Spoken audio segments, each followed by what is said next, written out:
You're watching Good Day Central Illinois on WYZZ. American zoos and aquariums organizations constantly contribute to conservation efforts and continue to help save animals from extinction. This morning we have the director of the Peoria Zoo, Yvonne Strode, here to tell us more about how we can help. Good morning. Good morning. First I want to start with a little update on Taji, our giraffe that got the new shoes. He's feeling it. Our vet kind of likens it to where you wear flat shoes and all of a sudden you decide to wear heels and all your muscles and your ligaments have to stretch out. So he's doing that, but he's doing well and has been with the girls and everything. So we're very happy that that went well. Yeah. But one thing, the Association of Zoos and Aquariums has a SAFE program. It's saving animals from extinction.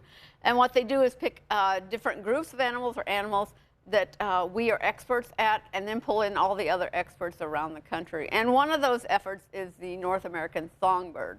So if you go around the zoo, I hope you see signs like this one behind me. There are several pointing out some of the songbirds in our area, some that stay all year and some that are migratory.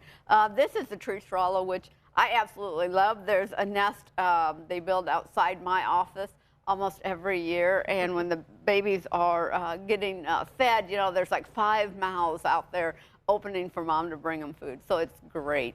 But there are over 300 species that they're looking at in this group, and they've lost about 30% of their numbers over the years. So there are really some kind of easy actions you can take to help them, and one is they cannot distinguish a window from just thin air. So a lot of times they will fly into it, and unfortunately a lot of times will break their necks, you know, and die. So over 1 million birds in US and Canada die that way every year. So there are some simple things you can buy to put on your windows. These are the silhouettes that look like a hawk, this reflective tape, and this is also reflective tape that you can put on like your big picture windows that the birds might not see.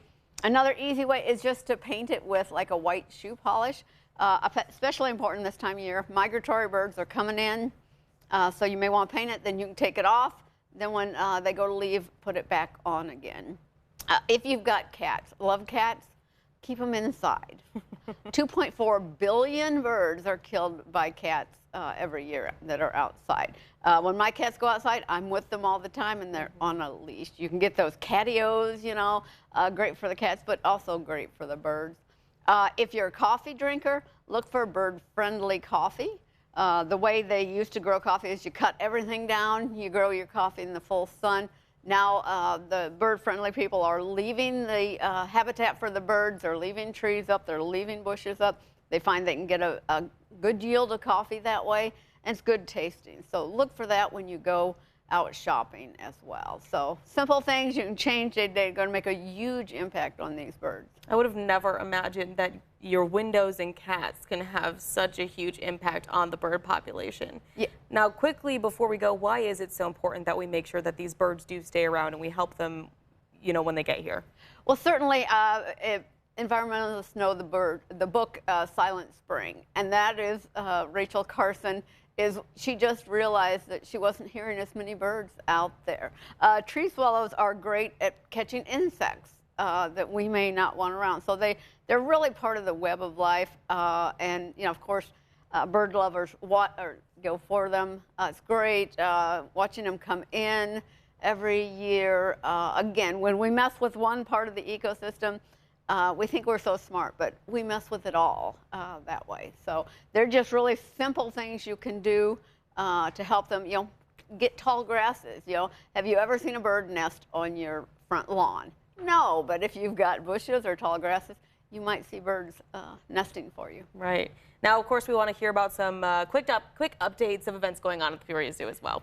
Yeah, we've got a Zootini coming up in May. That's it's an adult-only event, but it's great, and it raises money for the Zoological Society so they can help us do that. It'll be sometime in May. We'll have our budgies back outside. We've got some new ones joining us. We got some from the Miller Park Zoo, so they're going to be joining our flock. So be even more spectacular in there feeding them. Of course. And of course, all of her events that are going on at the zoo we have on our website. But of course, Yvonne, thank you so much for being here this morning. Thank you. And as always, we'll share these updates on our website, caproud.com.